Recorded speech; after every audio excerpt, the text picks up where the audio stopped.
Bharat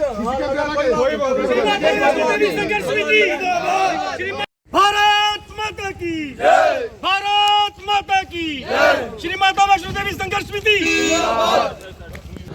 Shri Mata Vaishno Devi medical college की सीटों को आवंटन को लेकर लगातार विरोध प्रदर्शन पूरे जम्मू के साथ साथ देश भर में देखने को मिल रहा है।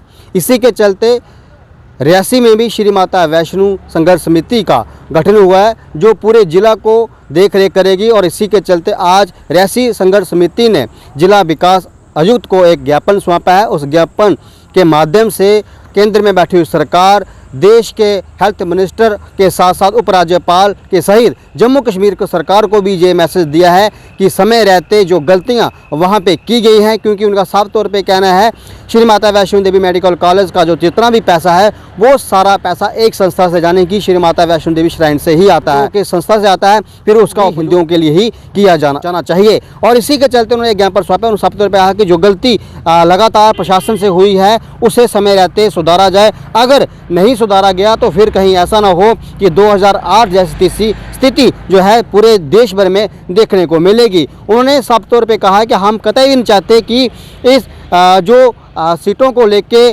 गड़बड़ी की गई है, किस तरह से उनको लोगों को वहाँ पे लगाया गया है वो हम नहीं जानते। हम सिर्फ इतना जानते हैं कि हिंदुओं का पैसा है वो हिंदुओं के लिए काम आना चाहिए। अगर इस पे नहीं किया गया तो फिर संघर्ष समिति अपने तरीके से इसे बदलाव करने का हर संभव प्रयास करेगी। आज जो हमारा माता वैष्णो देवी संघर्ष समिति जो बनी है, आज हमारा जो शुरुआत तो हमारी वैसे कल से हो चुकी है, क्योंकि जो हमारी संघर्ष समिति जम्मू वाली है उसने रघुनाथ टेम्पल के बाहर जो धरना दिया था उसके बाद शुरुआत हो चुकी है।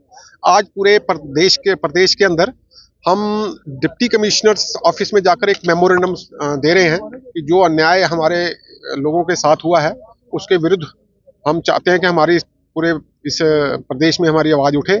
और इसी संदर्भ में हमने सभी जितने भी डिप्टी कमिश्नर डिस्ट्रिक्ट हेडक्वार्टर्स के ऊपर हैं उन सबको हमने एक ज्ञापन दिया है। और आज हम ज्ञापन देने के लिए अपने डिप्टी कमिश्नर रियासी के पास आए थे। ज्ञापन हमने हैंडओवर कर दिया है और अब ये शुरुआत है। और अब ये संघर्ष का जो शुरुआत है अब ये कहाँ तक जाती है ये समय के डिपेंड करता है, समय के अनुसार क्या एडमिनिस्ट्रेशन सोचती है इस बारे में, क्योंकि लोग तरह तरह के वक्तव्य दे रहे हैं जो हमें माननीय नहीं है। और जो भी लोग हैं समझते हैं कि हमारी आस्था के विरुद्ध कोई जाएगा तो करना ही पड़ेगा। हमारी आस्था है माता वैष्णो देवी में, अंदर जो पुष्प सुमन जो चढ़ते हैं माता वैष्णो देवी के चरणों में वो हमारे लोगों के चढ़ते हैं। 100% हमारे लोगों द्वारा चढ़ाए जाते हैं। उस आस्था के पुष्पा सुमन जो वहाँ पर चढ़ते हैं उसके द्वारा अगर कोई यूनिवर्सिटी बनी है उसके द्वारा कोई मेडिकल कॉलेज बना है, वो उसके अंदर 100% हमारा ही योगदान है। उस योगदान के अंदर आप किसी षड्यंत्र के मुताबिक अगर आप किसी दूसरे की एंट्री करवाते हो तो वह हमें माननीय नहीं है, किसी भी सूरत में माननीय नहीं है। और इसके लिए अगर आप जल्दी से जल्दी इसका जो ख़त्म करते हो काम, ये जितनी जल्दी ख़त्म करते हो तो ठीक है, तो फिर संघर्ष सड़कों पर होगा। और सड़कों पर आप भी आओ, हम भी आएंगे, देखते हैं क्या होता है। क्योंकि ये मतलब आप षड्यंत्र करते रहो हमारे विरुद्ध, कहते जाएँ। अब सहने की क्षमता नहीं है हमें। अब तो हम सड़क जो भी होगा सड़क के ऊपर ही होगा। हमने आज ज्ञापन इसी विषय में प्रेसिडेंट ऑफ इंडिया को दे दिया है, कॉपी होम मिनिस्टर को की है, कॉपी हमने हेल्थ मिनिस्टर को की है। अगर आप इस बात को संज्ञान में नहीं लेते तो लेंगे, क्योंकि आज हम शुरुआत, क्योंकि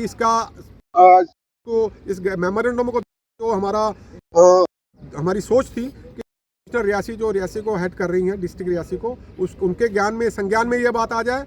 बाय द वे हमारी खुशकिस्मती समझो एसएसपी वहाँ पर थे, उनके संज्ञान में ये बात आ जाए। क्योंकि अब हम इस बात को किसी भी सूरत में नहीं मानते कि हमारी आस्था के विरुद्ध कोई षड्यंत्र करे। अगर षड्यंत्र करेगा तो उसका भुगतान उसको भुगतना ही पड़ेगा। इतना ही हमें आज की डेट में मुख्यमंत्री मान्यवर, वैसे तो हमें किसी पॉलिटिकल आदमी के विरुद्ध क्या वो बोलते हैं क्या नहीं बोलते वो उनका अपना प्रोरोगेटिव है, उनका अपना संज्ञान क्या लेते हैं। परंतु अगर कोई कम्युनल बयान देगा, उनका बयान कम्युनल है। मैं इस बात के ऊपर ज़्यादा बातचीत नहीं करना चाहता। अगर चीफ मिनिस्टर है तो वो जम्मू कश्मीर का चीफ मिनिस्टर है, कश्मीर का चीफ मिनिस्टर नहीं है। और जम्मू कश्मीर के अंदर वो 35% लोग भी 28 से 35% के लोग भी आते हैं जो जम्मू रीजन में रहते हैं।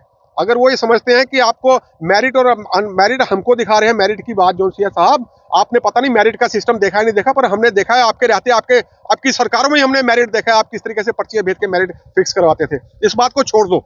अगर तो आप ये समझते हो कि मैं चीफ मिनिस्टर हूं, तो आप चीफ मिनिस्टर पूरे जम्मू कश्मीर के हो और हमारी आस्था के विरुद्ध आप कोई बात नहीं करेंगे अगर आप समझते हो। परंतु अगर आपने ऐसा ही करना है, आपने उस जगह पे भी बोलना था जिस समय एम्बुलम लगा था और वो एम्बुलम टूटा था, तब आपकी जुबान कहाँ गई थी। इसलिए मैं कोई ज़्यादा इस विषय में बातचीत करना नहीं चाहता। आप अगर हो तो बने रहो, हमें कोई दिक्कत नहीं है इस बात से, परंतु हमारी आस्था के विरुद्ध कुछ बोलोगे उसका भुगतान फिर आपको ही भुगतना पड़ेगा। इतना ही मुझको कहना है। अगली भुगतान तो भुगतना उसको पड़ता है जो मकान में रहता है।